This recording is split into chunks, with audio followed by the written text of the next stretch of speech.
The unexpected news. The tap tap tap of Carol's heels on the kitchen floor was a frantic metronome counting down to confrontation. Martha could track her pacing, sensing the rising unease seeping through the walls separating her sanctuary from the brewing storm. Weeks it had been simmering, a low hum of discontent finally reaching a fever pitch. Though Martha sought refuge in jigsaw pieces and afternoon dramas, the inevitable had arrived. Carol filled the doorway, her expression taut, eyes flickering as if searching for an exit. "Martha, we need to talk, seriously." With a sigh, Martha set aside her well-loved Christie novel. "I imagine I know what's on your mind, dear." Carol perched uneasily on the edge of the armchair, avoiding eye contact. "It's just, this living arrangement isn't sustainable. Remember, it was only meant to be until Tom found his footing." "And hasn't he?" Martha countered, a brittle edge sharpening her tone. Tom, despite his dreamer tendencies, was a good sort. A diligent worker even if the hardware store didn't make him rich. "He's making an effort," Carol conceded, exasperation coloring her voice. "But money isn't the crux of the matter, Martha. It's about breathing room. It's about personal space. It's about my own life." She swept her hand, encompassing the crammed room, the book towers, the antique relics, the half-completed puzzle dominating the card table. "I feel utterly stifled. This house is bursting at the seams. Timmy needs his own corner. I need mine. We all do." A glacial dread coiled in Martha's stomach. The sting of rejection, an old acquaintance, brought tears to her ducts. "So, what are you proposing, Carol?" Finally, Carol met her gaze, a blend of remorse and resolve in her eyes. "I think it's time you found a place of your own." The words dropped like stones into a well of silence. After everything, after opening her home, her life, the help with Timmy, the shared meals, the loans to Tom in a pinch, this was her reward? "I understand," Martha replied, her voice devoid of inflection. No satisfaction for Carol, not the sight of her distress. A lifetime of experience had taught her to raise emotional bulwarks, one painful block at a time. Carol rushed to fill the void. "It's not that we're ungrateful, Martha. We truly aren't. But we need to move forward. We need to evolve. And it's impossible with the current setup." Martha pushed herself up, her joints issuing a creaky chorus of protest. "Perfectly." She went to the wardrobe, a weighty oak heirloom from her grandmother, and began extracting garments. The familiar fragrance of lavender and mothballs wafted through the air. "Martha, there's no need for rash decisions," Carol said, a note of compassion entering her tone. "We can discuss this calmly, explore alternatives." But Martha was already packing, folding sweaters with practiced economy into the ancient suitcase, a battered leather behemoth that had accompanied her on countless voyages. Each item felt like a fragment of her existence being packed away, cast off. Tom appeared, his face furrowed with concern, his eyes darting between Martha and Carol, silently pleading. "Carol, are you sure about this?" "Tom, please!" Carol snapped, her tone sharp. "This is a matter for Martha and me." Tom retreated, shoulders slumped, eyes fixed on the floor. A good man, yes, but pliable as always. Next came Timmy, his brow wrinkled with worry. He darted to Martha's side, clasping her hand. "Grandma Martha, where are you going?" Martha knelt, her heart aching at his distress. "Just a short trip, love." "But I don't want you to go," Timmy trembled. "I love having you here. You tell me stories and your cookies are the best." Martha enveloped him in a hug, her eyes burning with unshed tears. "I'll still visit, Timmy, I promise, and the cookies will keep coming." She straightened, her suitcase secured, her resolve hardening, no begging, no pleading. Departure with dignity, even with a shattered heart. "I'll be gone by week's end," she said, her voice unwavering. "I'll arrange collection of the remainder." She brushed past Carol and Tom, past Timmy's tear-filled gaze, and stepped out the front door. The afternoon sun felt abrasive, the air heavy with the promise of rain. Her destination, her course of action remained uncharted. But one thing was immutable, no display of vulnerability. A lifetime of secrets safeguarded and a plan quietly taking shape. She began her walk, the suitcase bumping against her leg, her chin held high. The world stretched before her, uncertain, unknown. But Martha Olson was defined by her resilience, weathering storms of far greater intensity. This, too, she would conquer, as always, a baker's dream. The mingled scents of rising dough, caramelized sugar, and melted butter were Martha's constant companions, an invisible cloak woven since childhood at Olson's bakery. Before dawn painted the sky, she'd be there, sleeves up, a dusting of flour her only adornment, breathing life into the day's first loaves. Those years etched themselves onto her body, a testament of aching muscles and blistered fingertips. Her father, stern yet just, demanded nothing short of excellence. Baking is a sacred calling, Martha. His voice, a resonant baritone, would fill the bakehouse. We nourish souls as much as stomachs. The bakery represented more than mere employment. It was their heritage, their sustenance. After their mother's passing, Martha immersed herself, finding solace in the repetitive motions of kneading, the precise art of measuring, the yielding firmness of perfected dough. Carol, younger and more fragile, assisted where she could, primarily decorating and serving customers, though Martha often felt a prickle of guilt that her sister shouldered so comparatively little of the labor. With each passing year, Martha accrued more responsibilities, innovating new recipes, refining older ones, and managing their finances with a shrewdness even her father admired. It was a demanding existence, but a fulfilling one.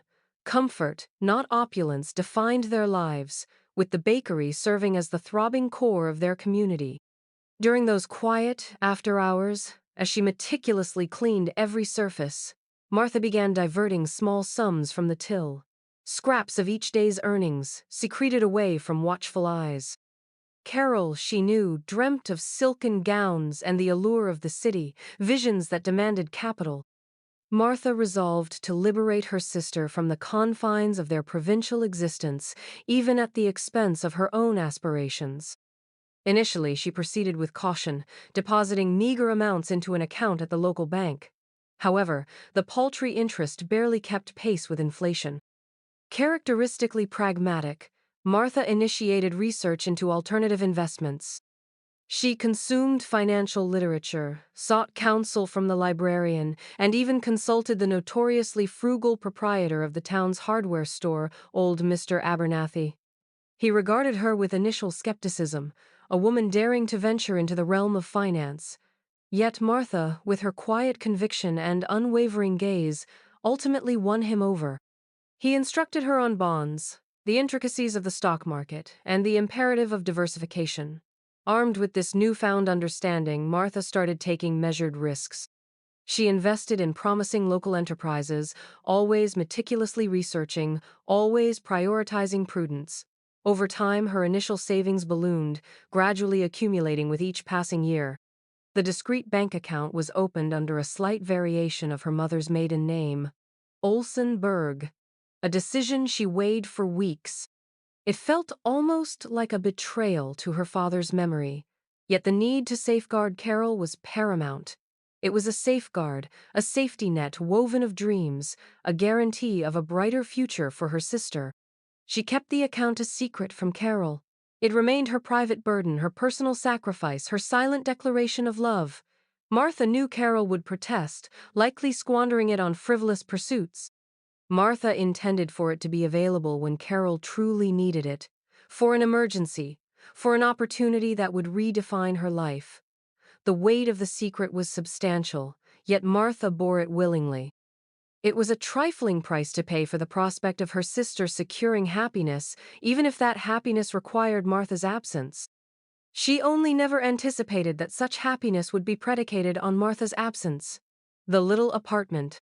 Kevin, a real estate agent whose hair was shellacked back so tightly, Martha wondered if his scalp might split should he dare to grin widely, steered her up a cramped, groaning staircase. The air thickened with the coppery tang of old cooking oil and a cloying synthetic floral note. Martha stifled a cough, fanning the stagnant air. Quaint, isn't it? Kevin trilled, his smile plastered on despite a barely perceptible twitch of his nostrils. He unlocked a door on the third landing, revealing a room charitably called Snug. The kitchenette offered a Lilliputian refrigerator buzzing with the ferocity of a trapped hornet, a two-burner stove sporting mismatched dials, and a sink bearing the battle scars of decades. The sole window framed a view of unyielding brick. Martha, gloved, trailed a finger over the flaking wallpaper, a ghostly rose pattern clinging to the crumbling plaster. "And the asking price?" she inquired, her tone neutral. Kevin quoted a figure so low it bordered on offensive, even for a place reeking of mothballs and forgotten dreams. It was perfect. She signed the lease that afternoon, her hand betraying the slightest tremor as she presented the cashier's check. This was it, the point of no return. Her transition was swift and understated. She jettisoned most of her furniture, retaining only the bare necessities: her grandmother's rocker, a modest oak table, and a bed weathered by time. She crammed her life into repurposed bakery boxes, clothing, snapshots, and the well-loved cookbooks her mother had treasured. Carol, bless her open heart, had fretted, her brow crinkled with concern as she watched Martha dismantle her former life. "Are you certain about this, Martha? There's space with us, plenty." Martha waved away her concerns with a dismissive, "Nonsense, child. I need my independence, and you deserve yours." She caught the flicker of relief masked by a pang of guilt in Carol's gaze, confirming her choice.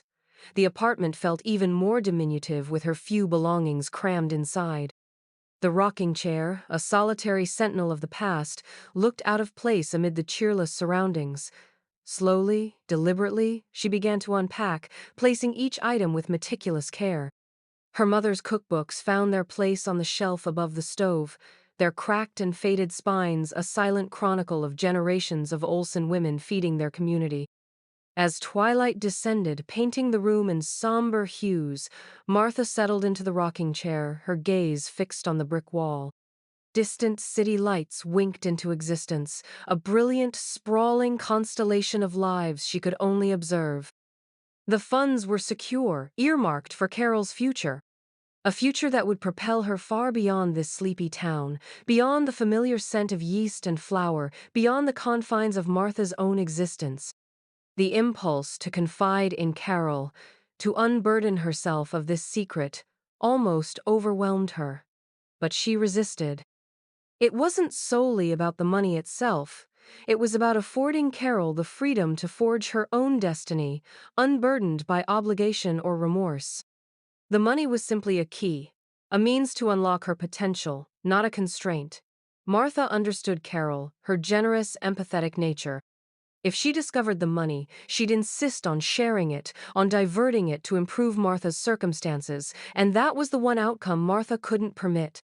This wasn't about her own comfort or fulfillment, but about Carol's latent promise, her opportunity to flourish.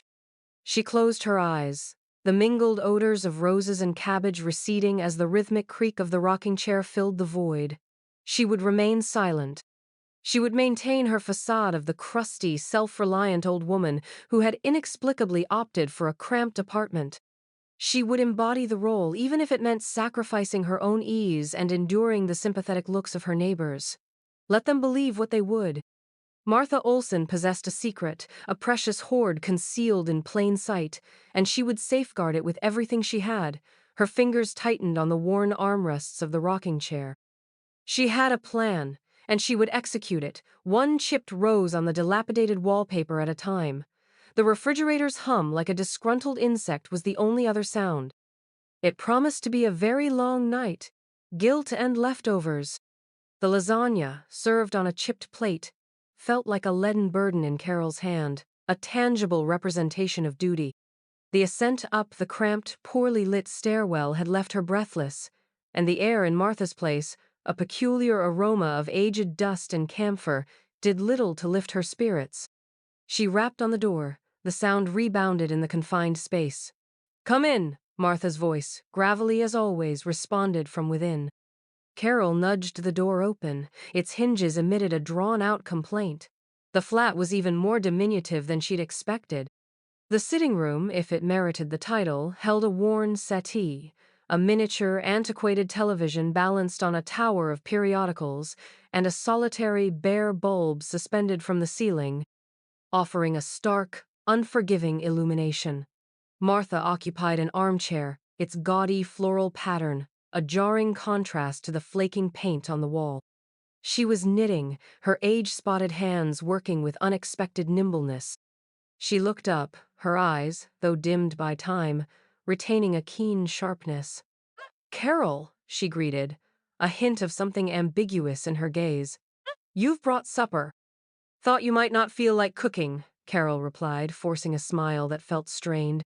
She set the plate on a wobbly table. "Timmy wasn't hungry, so it's practically untouched," Martha grunted, returning to her needles. "Timmy should eat more greens." Carol stiffened. "He's a growing boy, Mother. He eats what pleases him."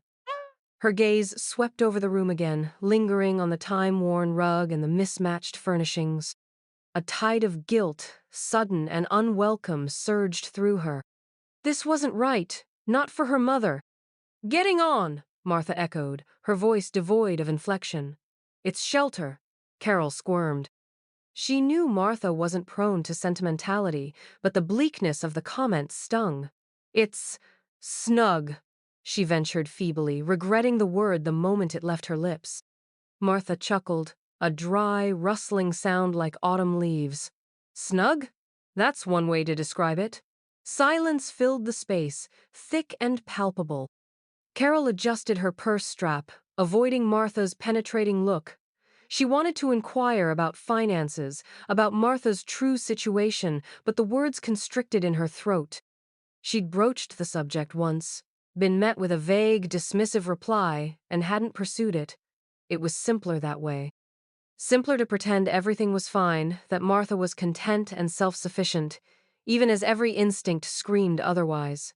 Her eyes fell upon a small, framed photograph displayed on the mantel. It featured Carol as a child, grinning at the camera, her arms encircling Martha. A knot tightened in Carol's throat. She recalled that day, a trip to the shore, the sensation of sun-baked sand underfoot, the scent of the ocean hanging in the air. Martha had always been a fixture, reliable and steady, a constant in her world. "Timmy misses you," Carol offered, the words escaping more quietly than intended. Martha's needles clicked in rhythmic cadence. "He ought to visit, if he can be bothered to pull himself away from those blasted games."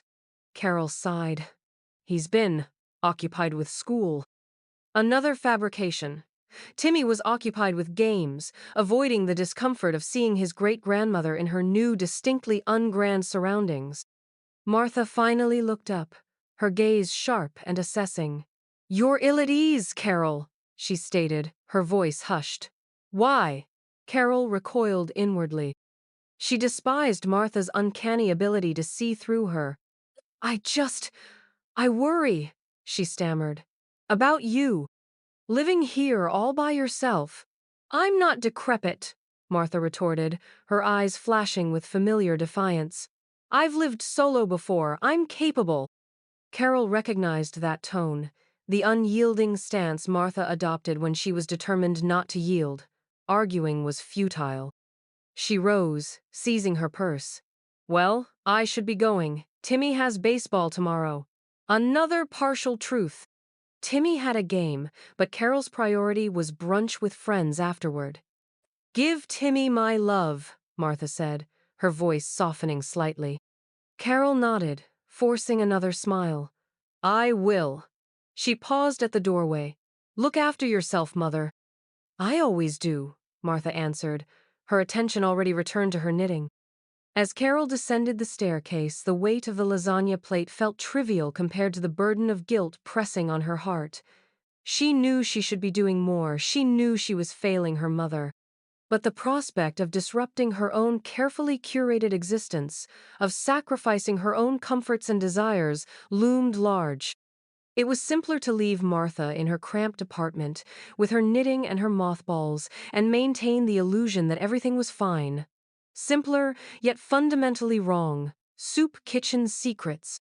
The clang of cutlery against metal, offered a welcome contrast to the tomb-like quiet of her apartment. Martha spooned a generous portion of richly spiced lentil soup into a waiting bowl, its warmth a comforting balm on her cheeks. 3 weeks had passed since she'd begun volunteering at Hope's Hearth, a place previously just a blur seen from the bus.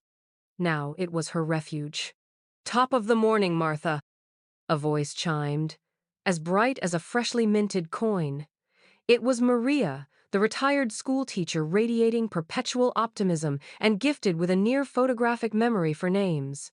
"Morning, Maria," Martha replied, her tone a touch gruff, though a subtle smile played on her lips. "You're positively effervescent this early." "Someone has to be," Maria winked, tackling a veritable mountain of bread rolls. "Besides, knowing we're making a difference, it nourishes you from the inside out, doesn't it?" Martha didn't respond directly, but she ladled another heaping serving of soup. "It did resonate within," she conceded silently. Witnessing the grateful expressions, hearing the murmured thank yous, filled a cavity she hadn't fully recognized existed. At Hope's Hearth, she wasn't an object of pity, she possessed purpose. The soup kitchen buzzed with a tapestry of lives, volunteers like Maria, overflowing with anecdotes and laughter, and those simply needing sustenance and a kind word. There was grizzled Mr. Florid Henderson, a veteran whose eyes held a universe of unspoken history, and young Sarah, balancing an infant on her hip, a shadow of weariness etched on her face. Martha felt an unexpected connection to their resilience, their quiet strength in the face of adversity. She carefully placed a bowl before Mr. Detter. "Henderson, extra bread today," she announced, her voice low. He looked up, his lined face breaking into a warm smile. "You're a good soul, Martha." Martha merely shrugged, moving onward, a faint blush rising on her cheeks. She wasn't a good soul. Good souls didn't harbor secrets from their daughters. Good souls didn't let pride command their choices. Later, while wiping down the serving counter, Martha overheard a snatch of dialogue between Maria and a new, hesitant volunteer named David. "It's incredible, isn't it?" David exclaimed, his eyes wide with genuine surprise. "The impact a simple meal can have. It's more than just the food, dear," Maria corrected gently. "It's the human connection, the feeling of being seen, of knowing someone cares. That's the true nourishment." Martha paused, sponge clutched in her hand. Connection. She'd spent an age isolating herself, constructing barriers around her heart. Perhaps it was time to dismantle them, stone by painful stone. As days deepened into weeks, Martha found herself tentatively sharing aspects of her history with the other volunteers, carefully selected snippets, of course. She reminisced about her late husband, John, and his passion for cultivating roses. She mentioned Carol vaguely as her niece thriving in her career. She omitted any mention of the desolate apartment, the dwindling funds, the persistent guilt. One afternoon, Sarah approached Martha, her baby cooing contentedly in her arms. "Thank you," she offered, her voice thick with emotion. "For everything. You always make sure I have enough napkins, and you always offer Lily a smile. It means the world to me." Martha felt a knot tighten in her throat. "It's nothing," she mumbled, averting her gaze to conceal her brimming eyes. "It's not nothing to me," Sarah countered. "You remind me of my grandmother, strong, compassionate, a true earth angel. Angel." The designation felt alien, absurd. But gazing at Sarah's grateful face, Martha experienced a nascent sense of optimism. Perhaps, just perhaps, she could still aspire to goodness despite the weight of her secrets. Perhaps she could discover absolution in service, in the simple gesture of feeding someone in need. That evening, back in her quiet apartment, Martha sat near the window, observing the city lights glitter in the distance. She contemplated Carol, the life she was building, the aspirations she was pursuing. She remained convinced she'd made the correct choice, regardless of the personal cost. And she knew, with newfound clarity, that revealing the truth to Carol remained impossible. Not yet. The fabrication had become a bulwark. shielding both of them from a burden of grief they might not withstand. But Hope's hearth, she hoped, would provide her solace, a haven where she could authentically be herself, a woman who gave unconditionally, without expectation, without remorse. A woman who conceivably possessed a kernel of goodness after all. Timmy's visits. The ceramic birds, perched precariously on Martha's windowsill, seemed to trill a silent welcome as Timmy burst into the apartment. His visits, once infrequent and driven by duty, had become a regular joy. This wasn't mere obligation, a vibrant eagerness sparkled in his young eyes. "Grandma, I saw this gigantic dog, like a shaggy pony but way friendlier."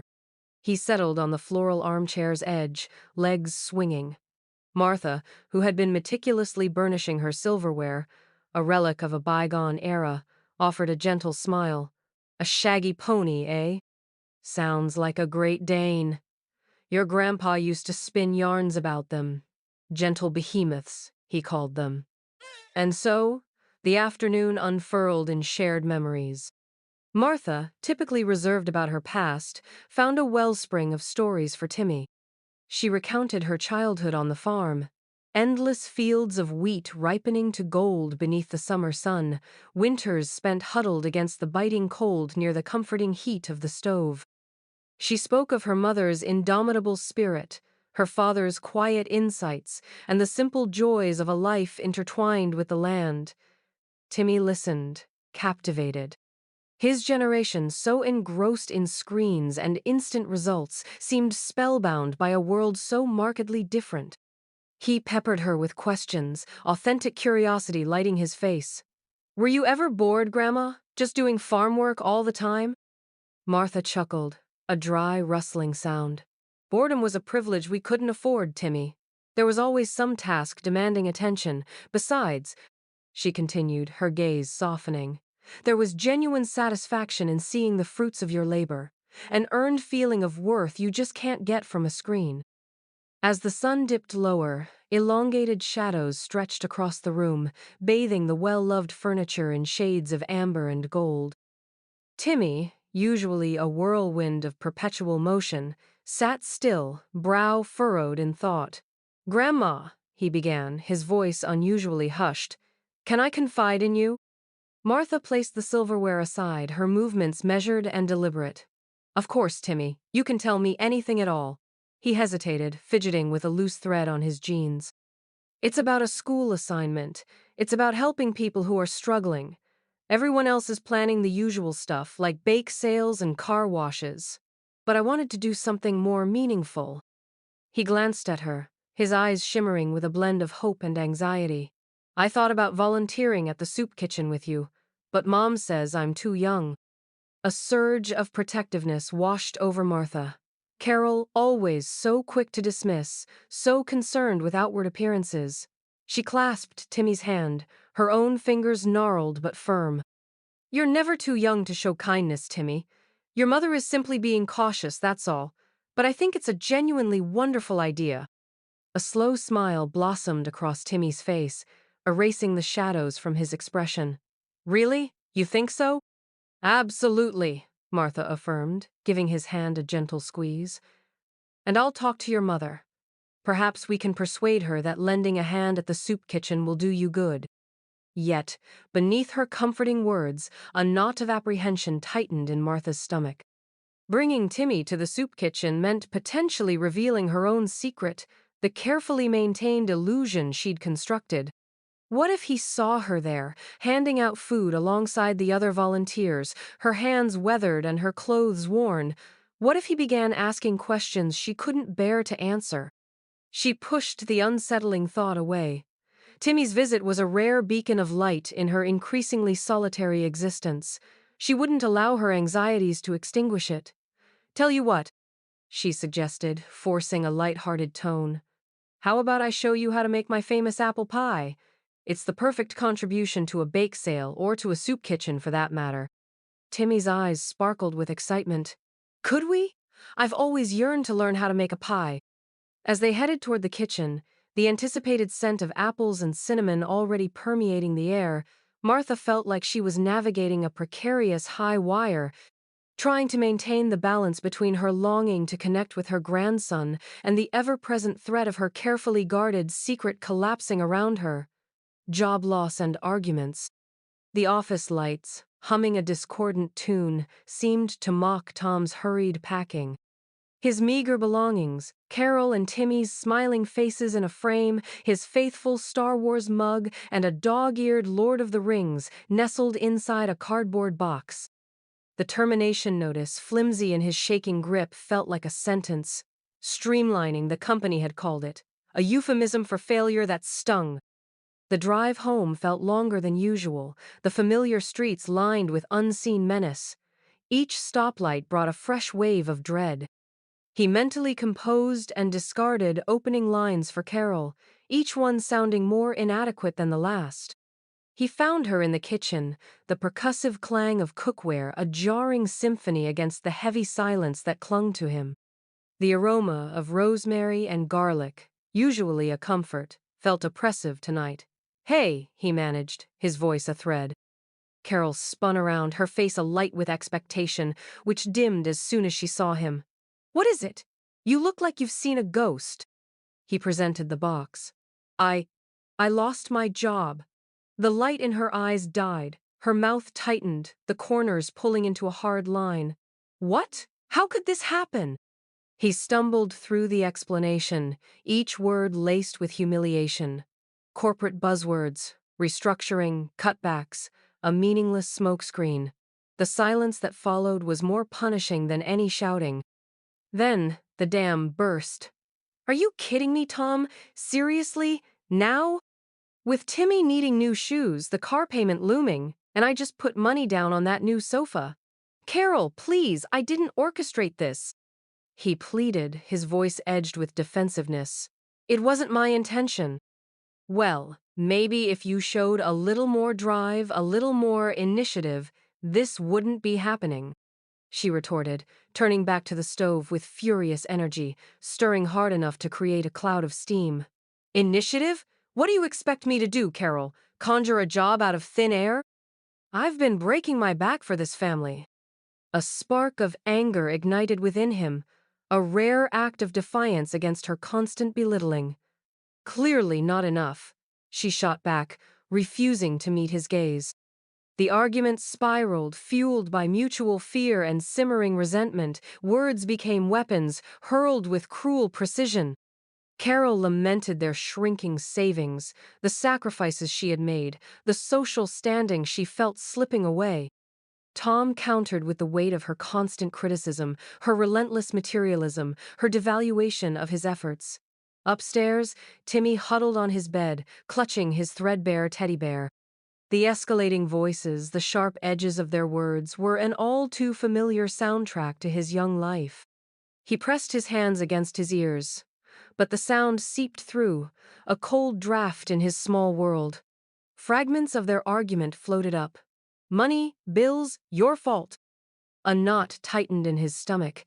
He hated when they fought. It shrank the house, made it feel like a trap, and planted the insidious idea that he was somehow to blame. He crept to the landing, peering down into the kitchen. His parents stood at opposite poles of the room, faces flushed and contorted. Carol's finger jabbed accusingly at Tom, her voice a piercing shriek. Tom stood defeated, his shoulders slumped under the weight of it all. Timmy retreated to his room, closing the door with exaggerated care. He burrowed under the covers, pulling them high. He just wanted it to stop. He wanted everything to be okay again. He longed for the days when his parents were simply happy, whispers of wealth. Timmy huddled at the top of the stairs, the worn carpet scratching against his bare knees. The muffled shouts from below were a familiar, unwelcome soundtrack to his life. He pressed his ear closer to the banister, his heart hammering a frantic rhythm against his ribs. "We're going to lose everything, Tom, everything." Carol's voice, usually sharp and bright, was now a raw, desperate plea. He heard the clink of ice against glass, Carol's coping mechanism kicking in. Tom's response was a low murmur, almost inaudible. "I'm looking for other jobs, Carol. Anything. It's just, everyone's cutting back." "Anything?" "You said that last time, Tom. Anything. We're drowning here. Timmy needs new shoes, the car's making that awful noise again, and now this? How are we supposed to manage? The ice clinked again, louder this time. Timmy's stomach twisted. He knew the noise meant expensive repairs. New shoes were a distant dream. He wished he could disappear, become invisible, anything to make the yelling stop. Maybe we could ask Martha for a loan, Tom suggested tentatively. Carol exploded. Ask Martha! Are you insane? After all the time she's lectured me about being responsible, she'd love that, wouldn't she? To see us groveling at her feet? The anger in her voice was palpable even through the floorboards. It wouldn't be groveling, Carol, it would be asking for help. She's family. Tom's voice was laced with weariness. Family who clearly prioritizes her bingo nights and volunteer work over her own flesh and blood. Carol retorted, the venom dripping from each word. Besides, she doesn't have any money. She always complains about being on a fixed income. Timmy bit his lip. He'd heard those complaints too, but something didn't quite add up. He'd seen the way Martha's eyes sometimes flickered when money was mentioned, a fleeting look of guilt or maybe sadness. He crept down the last few steps, his small frame barely making a sound. He stood in the doorway, his presence unnoticed at first. The living room was dimly lit, the only illumination coming from the flickering television screen. Carol was perched on the edge of the sofa, a half-empty glass in her hand, her face etched with worry and frustration. Tom was slumped in his armchair, his head in his hands. "Mom?" Timmy said softly. Both heads snapped up. Carol's face softened slightly when she saw him. "Timmy, honey, what are you doing up? It's late." "I heard you talking," he mumbled, avoiding her gaze. "About money." Carol sighed, running a hand through her already disheveled hair. "It's nothing for you to worry about, sweetie. Go back to bed." "But maybe we should ask Grandma Martha," Timmy persisted, his voice gaining a little strength. Carol scoffed. "We just talked about that, Timmy. Grandma Martha doesn't have any money to spare." "But I think she does," Timmy said, his eyes fixed on his mother. "I think she's hiding it." Carol stared at him, her mouth slightly agape. "Hiding it? What on earth are you talking about?" "I don't know," Timmy said, shrugging. "Just, sometimes I see her looking at things like at the store and she wants to buy them, but then she says she can't afford it. But then she always has money for the community garden and for presents for me. And sometimes I hear her on the phone talking in a low voice and she sounds secretive." Tom looked up, a flicker of interest in his eyes. "Timmy, are you sure?" "I don't know for sure," Timmy admitted. "But I think she's pretending to be poorer than she is. Maybe she's saving it for something." Carol waved her hand dismissively. "That's ridiculous, Timmy. You're letting your imagination run wild. Grandma Martha struggles just like everyone else. Now, please, go to bed. We'll figure things out." Timmy stood his ground, his small face resolute. "But what if she could help? What if she has enough to make things better?" Carol's shoulders slumped. She looked at Tom, then back at Timmy, her eyes filled with a mixture of exasperation and a flicker of something else, a desperate hope she quickly extinguished. "Timmy," she said, her voice softer now, "Grandma Martha loves you very much, but she can't solve all our problems. It's up to your dad and me to do that. Now, please, go to bed." Timmy hesitated, his gaze unwavering. He sensed the dismissal, the unwillingness to even consider his theory. He knew, with a child's unwavering certainty, that something wasn't right. But he also knew that arguing would only make things worse. He turned and slowly climbed the stairs, the whispers of wealth echoing in his young mind. The confrontation. The fussy wallpaper pressed in on Carol within the confines of Martha's apartment, the sugary perfume of potpourri suffocatingly present. Each frilly cushion, each kitschy knick-knack felt like a deliberate goad. How could her mother tolerate this life, surrounded by stale mementos and bygone days, when she could be offering a lifeline? Martha, settled deep within her time-worn armchair, glanced up from her knitting, her face an intricate map of lines carved by the years and anxieties. "Carol? What brings you? You seem spooked." Carol manufactured a smile, her jaw tight with tension. Just checking in, Mom, seeing how you are. The fabrication left a bitter taste. Martha's gaze narrowed, the blue of her eyes sharp as honed glass. Spare me. You only appear when you're after something. Carol's hackles rose. That's unfair. Yet, she recognized the truth embedded within it. Desperation had led her here, a ravenous primal urge that overshadowed any pretense of maternal devotion. So, out with it. Martha's needles clicked a steady rhythm, a countdown to Carol's fraying composure. Carol inhaled deeply, the air thick with unspoken grievances. Tom's company, it's faltering. We're struggling financially. Martha remained impassive, her features an enigma. Carol's voice escalated, edged with mounting panic. Timmy needs new shoes. We're facing foreclosure. And you just sit there, clicking away. You're not oblivious to our situation. The needles stilled. Martha's gaze, often gentle, now held an icy chill. You two have always lived extravagantly. It's a chronic pattern. Easy for you to preach? Carol retorted, her voice cracking under the strain. You've always been so careful with money, constantly pinching pennies. It's infuriating. Where is it, Mom? Where have you stashed it? Martha's spine stiffened. Stashed what? The money. Don't feign innocence. Timmy overheard us talking. He believes you're wealthy, quite wealthy. And quite frankly, Mom, I concur. All those years of austerity, the second-hand clothes you forced me into, the holidays we never enjoyed, where did it all go? A crimson tide surged up Martha's throat. She placed her knitting aside with a trembling hand. You imagine me as some skinflint hoarding a fortune while my own grandchild suffers? Well, aren't you? Carol challenged, her tone laced with a bitterness she'd kept buried for too long. All these years, I excused it as thriftiness. But it's deeper than that, isn't it? You're sitting on a cache of money and you're letting us drown. Martha rose to her feet, her slight frame radiating unexpected force. You haven't the faintest idea what you're saying. Then enlighten me, disprove my suspicion. Carol goaded, stepping closer. The potpourri suddenly emanated a cloying, funereal sweetness. Show me your bank statements. Prove you're as destitute as you portray yourself to be. Martha's lips compressed into a tight line. Leave my home, Carol. Not until you tell me the truth.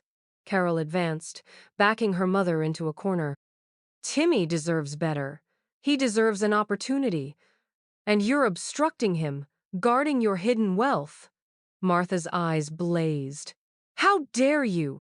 How dare you invade my sanctuary and accuse me of such a thing? You believe money is the key to everything, don't you? You think it secures happiness, buys affection. It doesn't, Carol. It merely spawns further problems. Carol scoffed derisively. That's easy to pontificate when you possess it. Martha drew a ragged breath. Very well, Carol. You demand the truth? You wish to know the whereabouts of all the money? Fine. I have $1.5 million. Carol's mouth fell open, slack with shock. The statement hung in the air, substantial and unbelievable. $1.5 million. Enough to resolve all their predicaments, to secure a future free from anxiety. There. Martha pressed on, her voice shaky but resolute. Are you satisfied now? You know my secret, but you must also understand that you will not see a single cent of it. What? Carol's exhilaration evaporated, supplanted by bewilderment and resentment. But why? Timmy needs. Martha cut her off sharply. That money is not destined for you, Carol. It never has been. The blue in her eyes intensified, mirroring the turbulent depths of a stormy sea.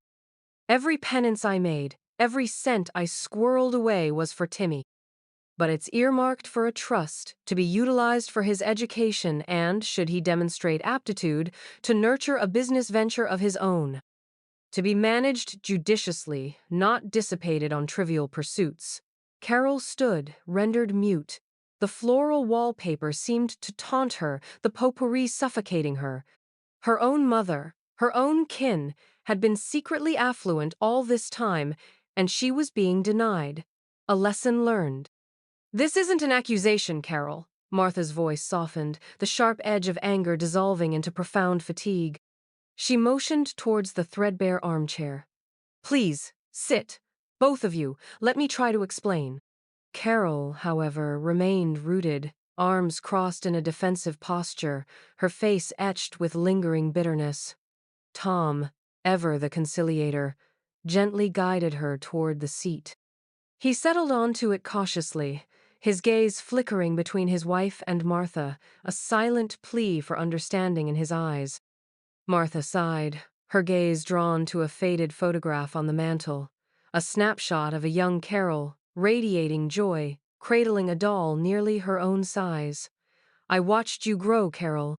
Always yearning for the latest trends, the most exquisite garments, and while there's nothing inherently wrong with desiring finer things, it seemed the desire itself became paramount. I feared that knowledge of the money would warp you, turning you into a dependent rather than nurturing your self-reliance. And I certainly wasn't about to see it squandered on some fleeting fancy. A flicker of understanding crossed Carol's face. So, you penalized me? For wanting a better life? Deliberately made things harder? Never penalized, Carol. Sheltered, perhaps.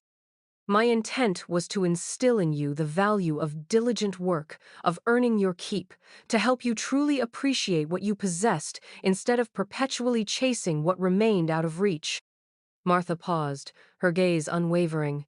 And I was determined to ensure Timmy's future, to give him a springboard, to pursue his ambitions unburdened by financial strain. This is for his education or to launch a business venture should he choose that path. Tom cleared his throat, breaking the silence.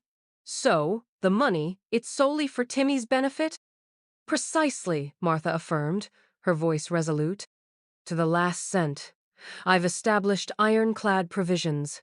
Access is restricted until he reaches 18, and even then, its sole purpose is for education or entrepreneurial endeavors. Carol lowered her gaze, a blush of shame creeping up her neck. I shouldn't have leveled accusations. I was fueled by anger and worry. We're teetering on the edge, Martha. Tom's business, it's collapsing. We risk losing our home. Tears welled in her eyes, and for the first time, Martha glimpsed not the spoiled, demanding woman she sometimes perceived, but a daughter, vulnerable and afraid. She rose and knelt beside Carol, clasping her hand. I know, dear, I know. I'm sorry, Carol stammered, her voice choked with emotion. I'm profoundly sorry for my harsh words, for my unappreciative behavior. Tom, his own eyes shimmering, reached out and covered Martha's other hand. Me too, Martha. We've behaved deplorably. We have been so blind to your generosity. Martha squeezed their hands, her heart aching with a mixture of compassion and disappointment. It's all right. Water under the bridge. The past is immutable, but the future remains unwritten. First, understand that Timmy's trust is absolute. However, that does not preclude my helping you in other ways with certain stipulations. Carol and Tom looked at her expectantly, hope warring with trepidation on their faces. I will assist you in regaining your footing, Martha declared, her tone firm. But not through charity. I will invest in a fledgling enterprise, something you can manage together, something that will ingrain in you the virtues of hard work, accountability, and compassion.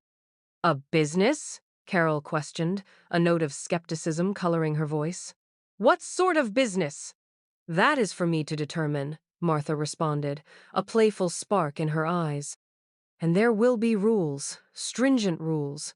Fair treatment of employees, contributing to the local community, and above all, fostering kindness and mutual respect. Any resurgence of the old ways, the entitlement, the selfishness, and I will pull the plug. Is that understood? Carol and Tom exchanged a glance. It was a far cry from the simple handout they had envisioned, but it was a lifeline, a chance to salvage their lives. Yes, Martha, Tom affirmed, his voice earnest. We understand. Carol nodded, her eyes meeting Martha's. Thank you. I think we need this. A chance to demonstrate our worth. A faint smile touched Martha's lips. Good, because I believe in you, both of you. Now, let's explore your aptitudes. What excites you? What skills do you possess? The tension in the room began to ebb, supplanted by a fragile sense of possibility. As they conferred, Timmy wandered into the living room, clutching a battered copy of Charlotte's Web. He had been eavesdropping from the hallway, his youthful mind struggling to decipher the complexities of the adult world. He approached Martha and enveloped her in a hug. "I'm glad you're all talking," he murmured. "Grandma, I always knew you were wonderful." Martha returned his embrace, her heart overflowing with love. "And you, Timmy, are the finest of us all." That evening, as Carol and Tom journeyed homeward, a quiet sense of optimism permeated the car. The path ahead would be arduous, but they were armed with an opportunity to rebuild, to learn, and to mature. And perhaps, just perhaps, they would finally grasp the authentic significance of family, sacrifice, and gratitude.